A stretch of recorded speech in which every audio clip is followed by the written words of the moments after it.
Napalgang patay ang usa ka 21 anyos nga babae nga dunay 15 ka mga samad dinunggaban sa lawas sa sulod sa panimalay niini sa General Santos City. Pagpangawat, usa sa mga ginalantaw nga motibo sa krimen. Ang detalye sa report ni Efren Mamak.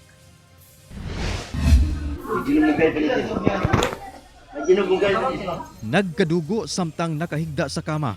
Kini ang hulagway sa babaeng biktima nga napalgan sa karelasyon niini nga miyembro sa LGBTQ community. Iyang gisusi ang biktima sa kwarto niini human makapangabli sa Lotto outlet nga anara sab sa mong balay sa barangay Apopong, General Santos City, Lunes sa buntag. Una naka-discovered ang nagabantay diri sa Lotto outlet. Din pagtanaw niya sa kwarto serado, kiabrihan niya so niya nakita dito nga nagkadugo na.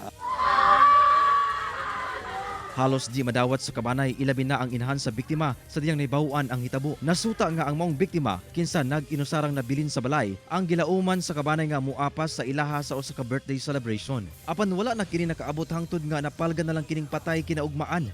Murag na birthday ata sila gibiyaan siya nga pero expected sila nga maapas daw kagabi.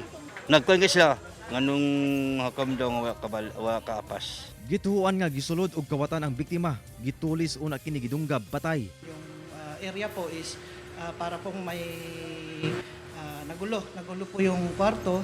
And at the same time po ma'am is marami pong saksak na tinamo yung ating biktima. Initial po ma'am, ang nakuan po natin, ang sinabi po sa atin ng ating investigator is may 15 stab wounds po sa may batok na area po ng biktima. Kasi kwarto may nawala daw nga 12,000 nga kwarta nila. Nagpadayon pa ang investigasyon sa PNP aron mailhan ang sospek. Gani nalakip sa giimbestigahan ang tricycle driver nga gisugo sa inahan nga hatdan og pagkaon sa manok ug iro ang biktima una ang insidente. Hinuon matod sa mga tricycle driver, blanco sab siya sa hitabo.